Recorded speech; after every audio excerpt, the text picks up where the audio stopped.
Hello mga kaibigan, maligayang pagdating sa aking channel.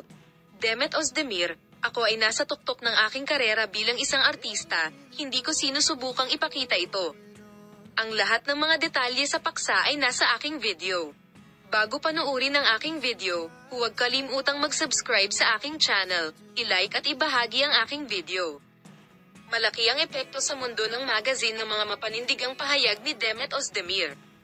Ang mga tagahanga nina Handy Ursul at Serenay Sarikaya ay hinihila sa mga talakayan sa social media, at ngayon ay isang mapagkumpetensyang kapaligiran ang nalikha sa pagitan ng tatlong manlalaro. Si Demet Ozdemir ay gumawa ng isang kahangahangang pahayag. Nasa peak na ako ng acting career ko and I started acting before Serenay and Handy. Si Demet Ozdemir ay gumawa ng mga pahayag na nagbibigay pansin sa kompetisyon sa pagitan ng mga manlalaro. Habang ang mga pahayagan, mga proyekto sa telebisyon at mga digital na platform ay pinag-uusapan ang mahigpit na kompetisyon ng tatlong makapangyarihang pangalan na ito, ang mundo ng magazine ay kilala rin sa impluwensya ng tunggalian ng summit na ito. Gayunpaman, pagkatapos ng isang imbitasyon, tatlong manlalaro ang nakipagbuno sa parehong lugar. Sa halip na malaking hidwaan ang inaasahan ng lahat, nagsimula ang isang hindi inaasahang pagkakaibigan. Kinagabihan, sabay silang nag-selfie at ibinahagi ito sa social media. Ang parehong pagkakaibigan ay magugulat sa mga tagahanga.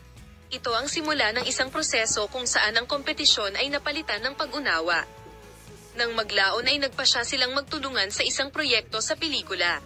Sinuportahan nila ang isa't isa at sabay na nagtawanan noong mga araw na nasa set sila. Ang hindi inaasahang pakikipagtulungan na ito ay naging isang pagbabago sa mundo ng magazine. Ang pahayag na ito, na nagpapakita ng kapangyarihan ng pagkakaisa at pakikipagtulungan sa pagitan ng mga aktor na lumalahok sa mga proyekto kasama si Demet, ay natagpuan din na kawili-wili ni Engin Akyurek. Ang kahangahangang imahe mula sa serye na pinagbibidahan ni Engin Akyurek at Demet Ozdemir at ang kahangahangang pagbabahagi ay ibinahagi sa social media. Nalubos na pinahahalagahan. Salamat sa inyong lahat sa panonood ng aking video. See you in new videos.